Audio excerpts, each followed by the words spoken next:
আসসালামু আলাইকুম। আমন্ত্রণ জানাচ্ছি বায়ান্ন টিভিতে। শুরুতেই শিরোনাম। সুইডেনে বারবার কোরআন পড়ানো সেই সালোয়ান মমিকাকে প্রকাশ্যে কঠিন ধুলাই দিল এক মুসলিম বক্সার। মুসলিমদের আনন্দ প্রকাশ। রুশ বিরোধী পাল্টা অভিযান খুবই কঠিন কাজ, জেলেনস্কির স্বীকারোক্তি। অন্যদিকে ইউক্রেনের পরিণতি হবে দ্বিতীয় বিশ্বযুদ্ধের জাপানের মতো, জাতিসংঘ কর্মকর্তার হুঁশিয়ারি। ইসরায়েল ছেড়ে পালাতে দূতাবাসগুলোতে ভিড় ইহুদিদের। শুনছিলেন শিরোনাম, এবারে বিস্তারিত। সালোয়ান মমিকা নাম শুনে না চিনলেও ছবি দেখে ঠিকই চিনতে পারার কথা। হ্যাঁ, এই সেই কুখ্যাত ইসলাম বিদ্বেষী যে একে একে তিনবার প্রকাশ্য দিবালোকে মুসলিমদের পবিত্র ধর্মীয় গ্রন্থ আগুনে পুড়িয়ে দেয় ও অবমাননা করে, যা মুসলিমদের হৃদয়ে ব্যাপক আঘাত হানে। এবার কোরআন অবমাননার প্রতিশোধ নিতে সুইডেনের রাজপথে প্রকাশ্য দিবালোকে সেই সালোয়ান মমিকাকে বাগে পেয়ে কঠিন ধুলাই দিল এক মুসলিম বক্সার। সামাজিক যোগাযোগ মাধ্যমে ভাইরাল হওয়া এক ভিডিওতে দেখা যায়, প্রথমে খেলার ছলে মমিকাকে ঘুষি মারছে সেই যুবক, পরে একের পর এক বক্সিং আর লাথি খেয়ে পিছু হটে কোরআন বিদ্বেষী সেই লোকটি। এদিকে ইসলাম বিদ্বেষী মমিকাকে সুইডেনের রাস্তায় জনসম্মুখে এভাবে পেটানোয় সারা বিশ্বের মুসলমানদের মধ্যে আনন্দের বন্যা বইছে। নেটিজেনরা এই ঘটনায় আলহামদুলিল্লাহ লিখে সন্তোষ প্রকাশ করেছেন।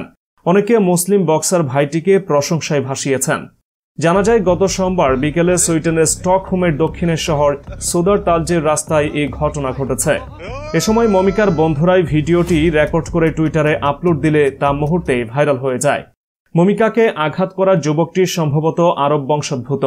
এ সময় তাকে আরবি ভাষায় কিছু বলতে শোনা যায়। বক্সারের ড্রেস পরা অবস্থায় মুসলিম যুবক প্রথমে মমিকার গালে মুখে বক্সিং মারে, এরপর তার পশ্চাৎদেশে একের পর এক কিক দিয়ে যাচ্ছিল। এ সময় মুসলিম বক্সারকে বলতে শোনা যায়, come on, let's play, you and me, আসো তোমার সাথে খেলা হবে। খেলার ছলে মুসলিম যুবকটি যখন মারছিল সে সময় আতঙ্কিত হয়ে পড়ে মমিকা।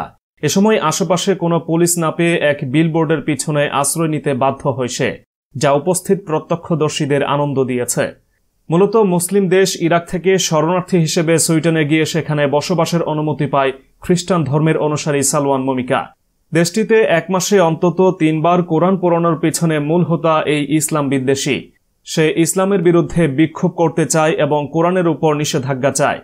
এর আগে আরেকটি ঘটনায় তার কাছে কোমল পানীয় বিক্রয় করা থেকে বিরত থেকেছে সেখানকার এক রেস্টুরেন্ট মালিক, যে ভিডিওটি সামাজিক যোগাযোগ মাধ্যমে ভাইরাল হয়।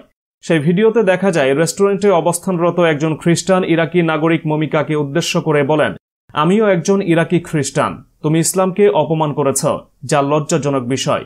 তোমার এই কর্মকাণ্ড অন্যদের পাশাপাশি আমাদেরও আঘাত করেছে। আর রেস্টুরেন্টটির মালিক ইব্রাহিম শিরমিকি তাকে চেনার পর কোমল পানীয় বিক্রি করা থেকে বিরত থাকেন।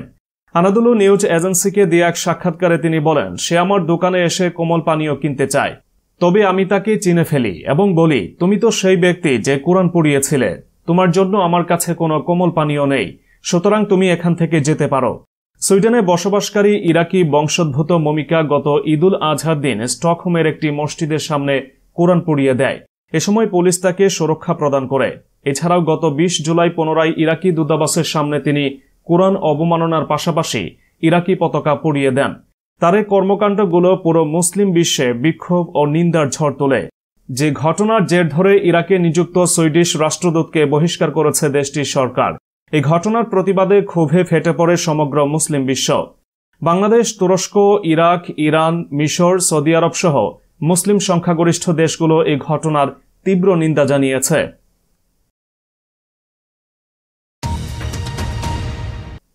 এবারে রাশিয়া ইউক্রেন প্রসঙ্গ।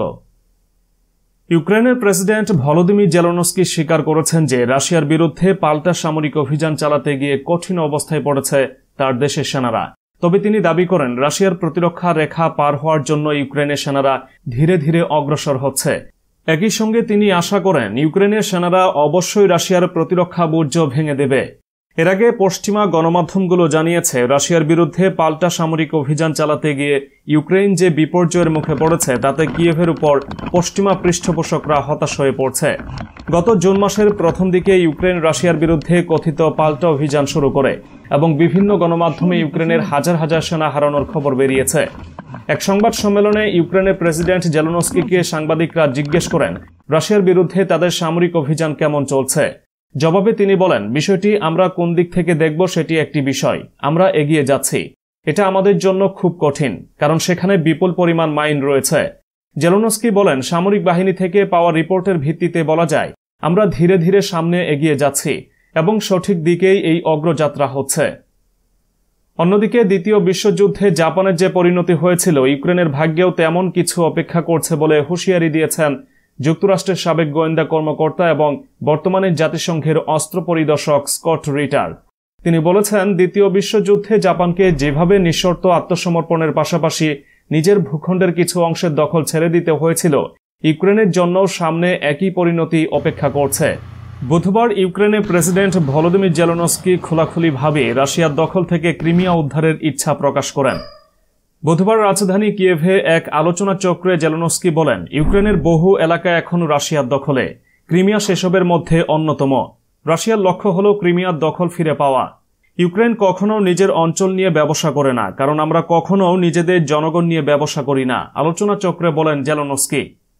এই বক্তব্যে জবাব দিয়ে বৃহস্পতিবার এক এক্স বার্তায় জেলেনস্কিকে উদ্দেশ্য করে স্কট রিটার বলেন, মিস্টার প্রেসিডেন্ট, আপনাকে স্মরণ করিয়ে দিতে চাই যে ক্রিমিয়া নিয়ে কিন্তু ব্যবসা হয়েছিল, আর সেই ব্যবসার পরামর্শ দিয়েছিল ন্যাটো।